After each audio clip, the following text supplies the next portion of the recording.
सखी का बताई हो, इतना दिन से आस लगौले रहली हमार सैया जी ये सावन में कुल मनसा पुरा दिले। अच्छा सुना सुनावा। पिया सावन में झुलुआ झुलाई गए, ललसा पुराई गए ना।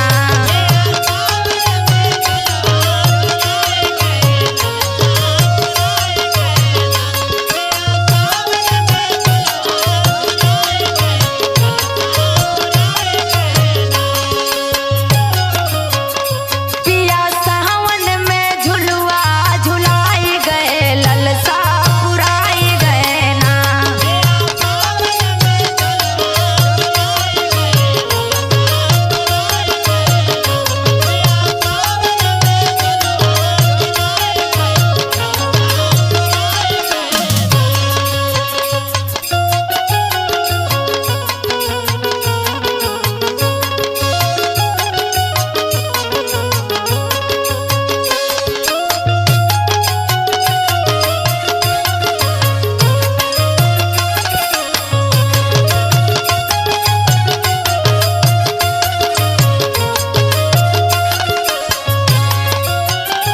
और ही सुना सके सुनावा। बरसत रहे रिमझिम सावन, मनवा भइल जब सुहावा।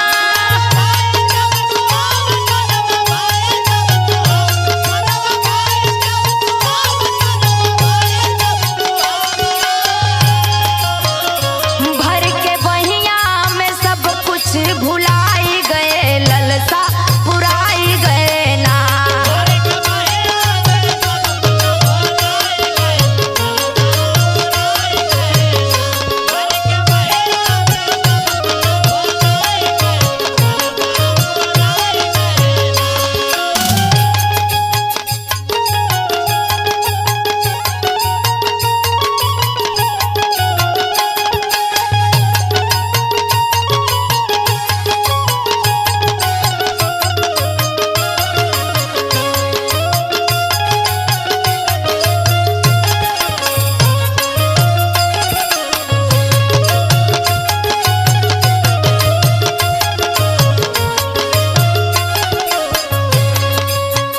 इतना दिन से आस लगौले रहली सखी। अच्छा हो। हाँ हो, सजल मनवा में आस पिया काम किए खास।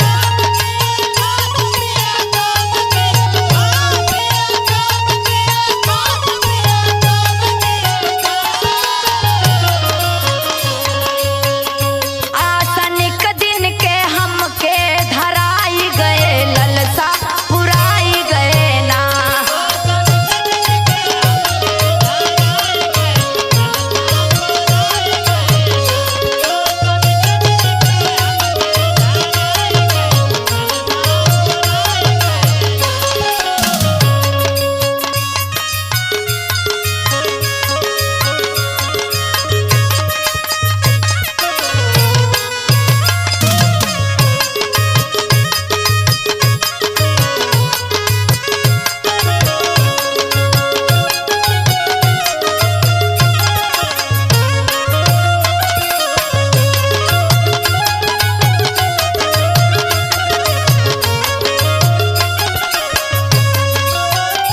जाना तू सखी, का हो।